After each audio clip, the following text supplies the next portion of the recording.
గోదాముల్లో బియ్యం అవకతవకల నేపథ్యంలో మాజీ మంత్రి పేర్ని నానికి ఆంధ్రప్రదేశ్ ప్రభుత్వం లుకౌట్ నోటీసులు జారీ చేసినటువంటి నేపథ్యంలో అసలు ఈ కేసులో ఏం జరగబోతోంది అనేది మనం విశ్లేషణ చేసుకునేటువంటి ప్రయత్నం చేద్దాం.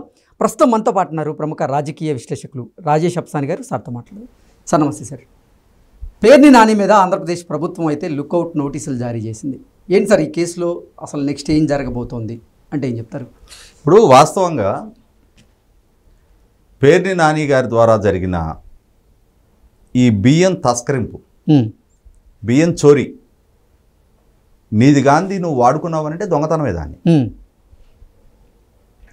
ఇవాళ మంత్రులుగా శాసనసభ్యులుగా పనిచేస్తుండి నిన్నగాక మొన్న జరిగిన అసెంబ్లీ ఎన్నికల్లో ఆయన కొడుకు మళ్ళీ అక్కడ వైసీపీ పార్టీ అభ్యర్థిగా పోటీ చేస్తుండి ఇవాళ ప్రజా జీవితంలో కొనసాగుతున్న నాయకులు ప్రజల సంపదైన ట్యాక్స్ పేయర్స్ మనీ, ఆ బియ్యం అవేమి వైసీపీ పార్టీ ఆస్తి కాదు.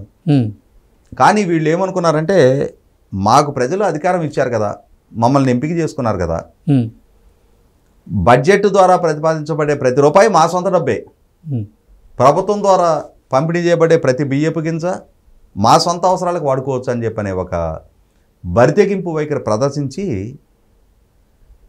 అసలు ఈ మొత్తం సంఘటనలో చాలా ఉల్లంఘన జరిగినాయి. ఈ బరితెగింపు వైఖరి ప్రదర్శించి వాళ్ళ 245 టన్నుల వరకు బియ్యం లేపేశారు. అంటే దీంట్లో చాలా సాంకేతికమైన అంశాలు కూడా మనం చర్చించాల్సిన అవసరం ఉంది. ఏంటి సార్ అవి? ఇప్పుడు ఒక ప్రైవేట్ కంపెనీ ఏదైనా ఒక టెండర్ పిలిచిందనుకో, వాళ్ళు వాళ్ళ కంపెనీకి సంబంధించి ఏదైనా వెండర్స్ని ఐడెంటిఫై చేస్తూ ఒక టెండర్ పిలిచారనుకో, టెండర్ అంటే మాకు పలానా సప్లై కావాలి అని చెప్పని, ఆ టెండర్లో ఒక క్లాజ్ ఉంటుంది గమనించుకుంటే, మా సంస్థలో పనిచేస్తున్న సిబ్బంది కానీ వారి కుటుంబ సభ్యులు కానీ వారి బంధువులు కానీ ఈ టెండర్లో పాల్గొనడానికి వీల్లేదు అని చెప్పని మెన్షన్ చేసి ఉంటుంది. అవును. అలాగే మనకి స్థానిక సంస్థల ఎన్నికలు జరుగుతూ ఉంటాయి, ఎంపీటీసీ, జెడ్పీటీసీ ఇటువంటి ఎన్నికలు జరుగుతాయి. ఒక మండలంలో ఒక ఎంపీటీసీగా పోటీ చేయాలనుకునే అభ్యర్థి ఆ మండలంలో రిజిస్టర్డ్ కాంట్రాక్టర్ అయ్యి ఉండకూడదు. ఓకే. ఆ మండలంలో రిజిస్టర్డ్ కాంట్రాక్టర్ అయ్యి ఉంటే అతనికి ఎంపీటీసీగా పోటీ చేసే అర్హత ఉండదు. అలాగే ఇప్పుడు చట్ట సవరణ జరిగింది, కానీ మొన్నటిదాకా 2 కంటే ఎక్కువ పిల్లలుంటే స్థానిక సంస్థల ఎన్నికల్లో పోటీ చేయకూడదు. అవును. కానీ ఎమ్మెల్యేల దగ్గరికి, ఎంపీల దగ్గరికి వచ్చేప్పటికి ఈ రూల్స్ ఏమి ఉండవు. తానే ఎమ్మెల్యే, తానే మంత్రి, తన కుటుంబానికి సంబంధించిన గోడౌన్లని ప్రభుత్వానికి అద్దెకిస్తాడా? 100కి 100 పాళ్ళు ఎలా అయితే మండలంలో రిజిస్టర్ అయిన కాంట్రాక్టరు పోటీ చేయడానికి అనర్హుడు అని చెప్పని చట్టం ఉందో, అలాగే శాసనసభ్యుడిగా ఎన్నికైన వాళ్ళు ప్రభుత్వంతో వ్యాపారం చేయకూడదు అని చెప్పని ఒక చట్టం తేవాలి. వీళ్ళు అధికార హోదాల్లో ఉండి వీళ్ళ పరపతితోటి వీళ్ళ గోడౌన్లు ప్రభుత్వానికి అతికించుకున్నారు అని అంటే, అదే ఓపెన్ బిడ్డింగ్ కనుక జరుగుంటే, వీళ్ళ రికమెండేషన్ వల్ల కాకుండా ఉంటే వీళ్ళకన్నా ఇంకా తక్కువ అద్దెకి ఇంకా వేరే గోడౌన్లు వచ్చిండేమో. కానీ ఏం జరిగింది? వీళ్ళకి రికమెండేషన్ ఉంది, వీళ్ళే పదవుల్లో ఉన్నారు, వీళ్ళ గోడౌన్లే ప్రభుత్వం అద్దెకి ఎంగేజ్ చేసుకుంటుంది. ఆబ్వియస్లీ ఇంకా అదే జరుగుద్ది. ఎందుకు? ప్రభుత్వంతో వ్యాపారం చేయకూడదనే నిబంధన లేదు కదా వీళ్ళకి.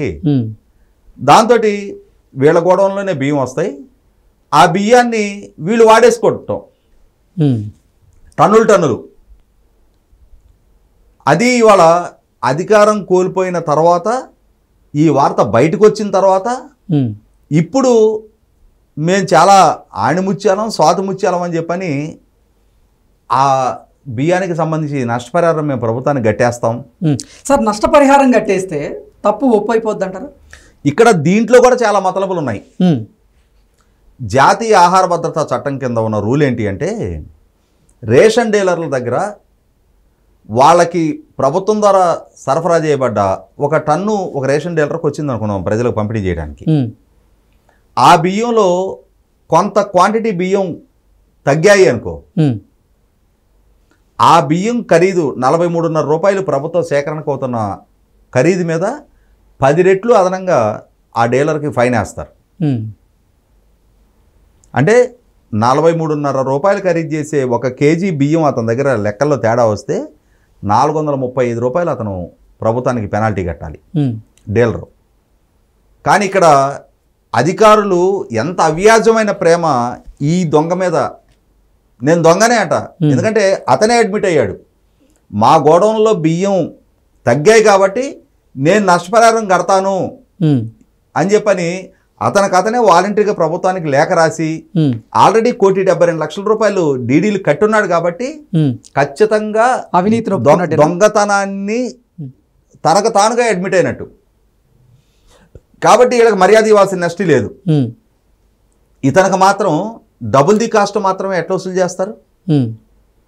రేషన్ డీలర్ దగ్గరికి చిన్న వాళ్ళ దగ్గరేమో 10 రెట్లు ఫైన్ వసూలు చేస్తారా?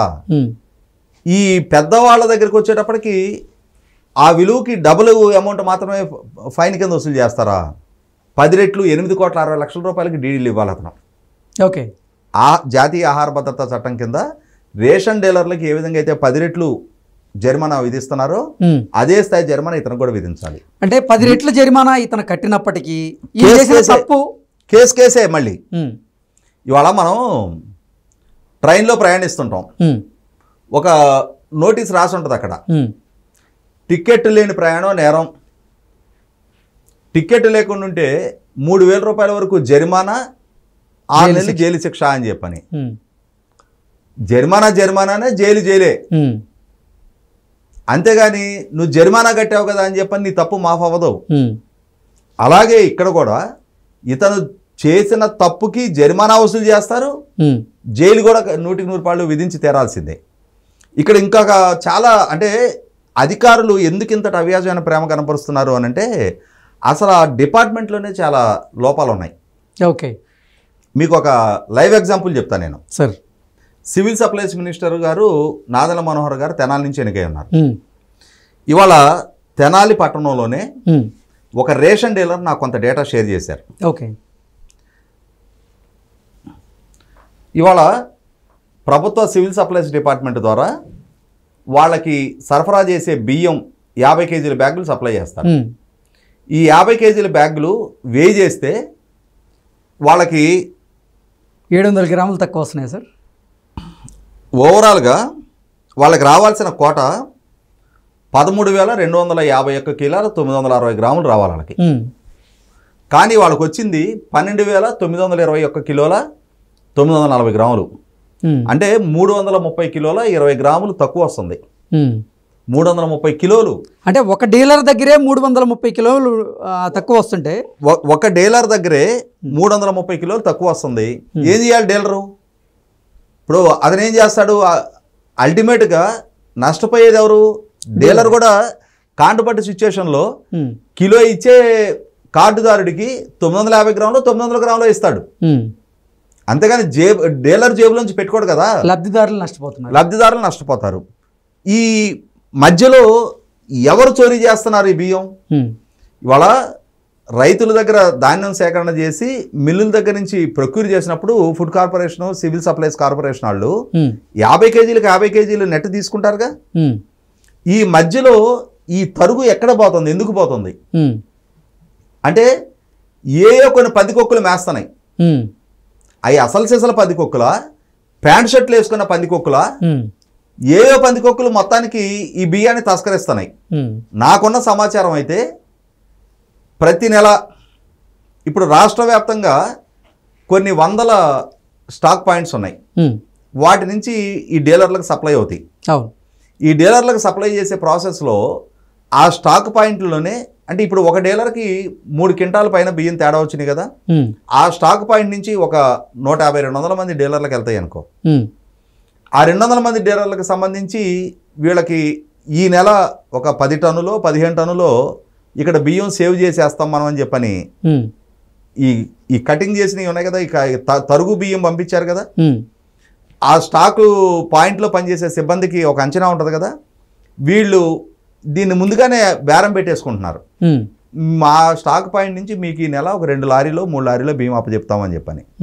అంటే ఇక్కడ ఏంటంటే ఎవడి వాటా వాడు పంచుకుంటా ఉన్నారు. ఈ పంచుకున్న ప్రాసెస్లోనే చిన్నాడు చిన్నది దక్కితే మంత్రుల హోదాలో ఉన్నాళ్ళు 100 టన్నులు లేపేశారు. ఇవాళ ఇవన్నీ బయటకు వస్తూ ఉన్నాయి. సార్, ప్రభుత్వ మార్పిడి జరిగిన తరువాత కూడా ఇటువంటి అక్రమాలు జరుగుతూ ఉంటే ఆ శాఖకు సంబంధించినటువంటి మంత్రివర్యులు ఏం చేస్తున్నట్లు? ఇక్కడ జరుగుతున్నది ఏంటంటే మంత్రి గారిది ఒంటరి పోరాటం అయింది. ఓకే, మంత్రి స్థాయిలో ఆయన రాష్ట్రం అంతా పర్యటిస్తున్నారు, ఆయనే స్వయంగా రైడ్లో పాల్గొంటా ఉన్నాడు, ఆయనే ఎక్కడెక్కడ ఈ స్టాక్స్ అనేది వెలికితీస్తూ ఉన్నాడు. ఇది మంత్రి స్థాయిలో జరగాల్సిన కార్యక్రమం ఒకటే కాదు కదా. సివిల్ సప్లైస్ కార్పొరేషను కమిషనర్లు, ఎండీలు వీళ్ళు ఇంతమంది ఉంటున్నారు కదా. వీరపాండియన్ అని చెప్పని ఆయన ఉన్నాడు ఇప్పుడు ఇన్ఛార్జి కమిషనర్గా.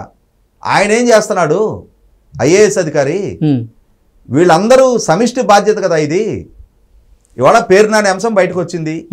ఇప్పుడు మనకి ఈ రోజుకి నేను ఇప్పుడు చూపించిన లెక్క మొన్న డిసెంబర్ 1వ తారీఖు రోజు వచ్చిన స్టాక్కి సంబంధించిన లెక్క.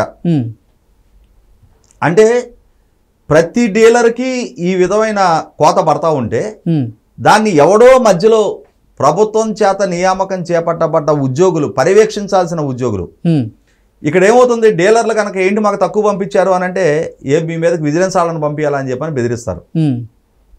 అంటే అధికారాన్ని అడ్డు పెట్టుకొని ఒక దుర్వినియోగానికి పాల్పడతా, ఈ అధికారాన్ని దుర్వినియోగం చేసి వీళ్ళ అక్రమార్జనకు పాల్పడతా ఇవాళ ఎవడి స్థాయిలో వాడు దండుకుంటా ఉన్నారు.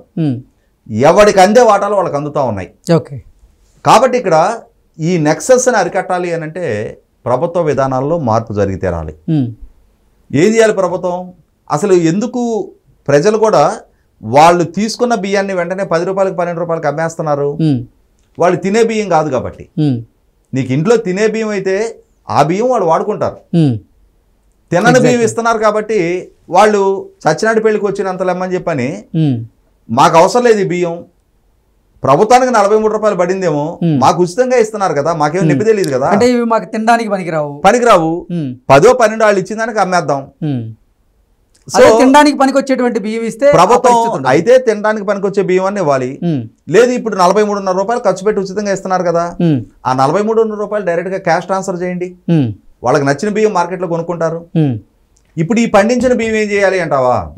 మనకున్న లెక్కల ప్రకారం విశాఖపట్నం పోర్ట్ నుంచి గత 4 సంవత్సరాల్లో 38 లక్షల టన్నుల బియ్యం ఎగుమతి జరిగినాయి అని స్టాటిస్టిక్స్ ఉన్నాయి. గంగవరం పోర్ట్ నుంచి 2 లక్షల టన్నుల బియ్యం ఎగుమతి జరిగినాయి. కాకినాడ పోర్ట్ నుంచి 1,31 లక్షల టన్నుల బియ్యం ఎగుమతులు జరిగినాయి. కృష్ణపట్నం పోర్ట్ నుంచి 25 లక్షల టన్నుల బియ్యం ఎగుమతులు జరిగినాయి. అంటే వెరసి మనకున్న ఈ 4 పోర్టుల ద్వారా గత 4 సంవత్సరాల్లో 1,96 లక్షల టన్నుల బియ్యం ఎగుమతులు జరిగినాయి అని చెప్పిన స్టాటిస్టిక్స్ ఉన్నాయి. అంటే సంవత్సరానికి 49 లక్షల టన్నుల బియ్యం మన తీర ప్రాంతం నుంచి విదేశాలకు ఎగుమతి అవుతుంది. విదేశాల్లో వీటికి డిమాండ్ ఉండబట్టే ఎగుమతి అవుతున్నాయి. కాబట్టి ఈ పోర్టుల ద్వారా డైరెక్ట్గా ప్రభుత్వమే ఇక్కడ ఈ ప్రజా పంపిణీ వ్యవస్థ ద్వారా పంపిణీ చేసే కన్నా, ఈ మాఫియాని పెంచి పోషించే కన్నా డైరెక్ట్గా ఎగుమతికి ఆర్డర్లు ఇచ్చేసేయండి, అవకాశాలు కల్పించండి. ఓపెన్ మార్కెట్లో అయినా ఎగుమతి చేయండి, లేదు ప్రభుత్వమే సేకరించి ప్రభుత్వమే ఎగుమతి చేయండి. ఏం చెప్తున్నారు?